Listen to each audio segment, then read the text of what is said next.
Hello to everyone, this is Akshay Chaudhary and welcome to our fitness YouTube channel grid fit. अभी हमने 3 videos की एक series बनाई थी जिसमें हमने फैट लॉस पर बात की थी। उसकी सेकंड वीडियो के अंदर हमने बात की थी परफेक्ट डाइट प्लान के बारे में। उसमें क्या हुआ कि उसमें काफी सारे कंफ्यूजन्स आ रहे थे रिलेटेड टू कैलोरीज, कि हम अपनी कैलोरीज काउंट कैसे करेंगे। उसमें हमने बताया था कि हम एक चेकलिस्ट को फॉलो करेंगे 14 डेज तक। उसके हिसाब से हम अपनी कैलोरीज डिसाइड करेंगे, कैलोरीज निकालेंगे कि हमें कितनी कैलोरीज हमें दिन भर के लिए चाहिएंगी। बट वो कुछ लोगों को नहीं समझ में आया। आज की वीडियो में हम इसी टॉपिक पर बात करेंगे कि हम अपनी कैलोरीज कैसे निकाल सकते हैं कि दिन भर के लिए हमें कितनी कैलोरीज चाहिए। बहुत सारे तरीके हैं इस चीज़ के। आप इंटरनेट पर जाओगे तो वहाँ कई सारे तरीके मिलेंगे जिसके थ्रू आप कैलकुलेशंस कर आप निकाल सकते हैं कि हमें दिन भर की कितनी कैलोरीज चाहिए। बट क्या वो ठीक है? ज़्यादातर केसेस में वो ठीक नहीं है। ऐसा क्यों?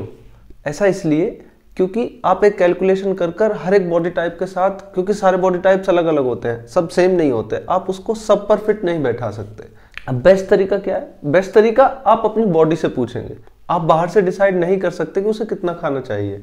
आपकी बॉडी प्रॉपर सिग्नल्स देती है कि कब उसे भूख लगी है, कब कितना खाना उसको चाहिए। इसलिए आपको वो तरीका सीखना होगा जिसके थ्रू आप अपनी बॉडी की हेल्प से ही निकाल सकते हैं कि उसको कितनी कैलोरीज चाहिए। अब उसमें सबसे पहले करना क्या होगा, 2-3 एग्जांपल्स दूंगा मैं, आप उसके थ्रू समझ जाएंगे। सपोज आप किसी भी तरीके का एक डाइट प्लान फॉलो कर रहे हैं और उसमें लिखा हुआ है कि आपको 5 बजे 4 एग्स खाने हैं, बट उस टाइम आपको बिल्कुल भी भूख नहीं है। तो क्या वो आपके मेटाबॉलिज्म के लिए सही होगा कि आप जबरदस्ती पुश कर वो 4 अंडे खाएं? वो ठीक नहीं होगा। इसी तरीके से अगर आपको किसी टाइम पर बहुत तेज भूख लगी है और उस टाइम पर बिल्कुल उस डाइट प्लान में नहीं लिखा हुआ कि आप खाना खाएं, तो क्या होगा?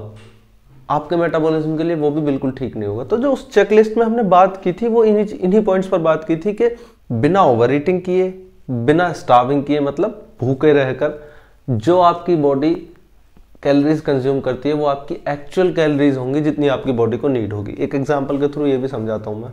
सपोज आपको भूख लगी है, आप नॉर्मली खाना खाने जाओगे, आपने 2 रोटी खाई और खुद से पूछा कि क्या वो भूख आपकी खत्म हो गई। आपको ये नहीं पूछना कि पेट भरा है नहीं भरा, आपको क्या पूछना है? आपको पूछना है कि क्या आपकी भूख खत्म हो गई, मतलब कि जितनी भूख थी उतना आपने खाना खा चुके हो। सपोज आपकी वो जो भूख थी वो 2 रोटी में शांत हो जाती है, इसका मतलब जितनी आपकी भूख थी उतना आपने खाना खा लिया। उसके ऊपर जब आप खाओगे तो वो आपकी हैबिट्स, जो गंदी हैबिट्स होंगी ओवर ईटिंग करने की, उसकी वजह से खाओगे, या फिर कुछ चीज बहुत ज्यादा टेस्टी होगी जिसकी वजह से मन नहीं भरा होगा, उसकी वजह से खाओगे। वरना आपकी बॉडी ने जो सिग्नल दिया था उसमें सिर्फ 2 रोटी की डिमांड की थी। तो आपको ये समझना होगा कि आपकी बॉडी कितनी कैलोरीज चाहती है पूरे दिन की एक्टिविटीज करने के लिए।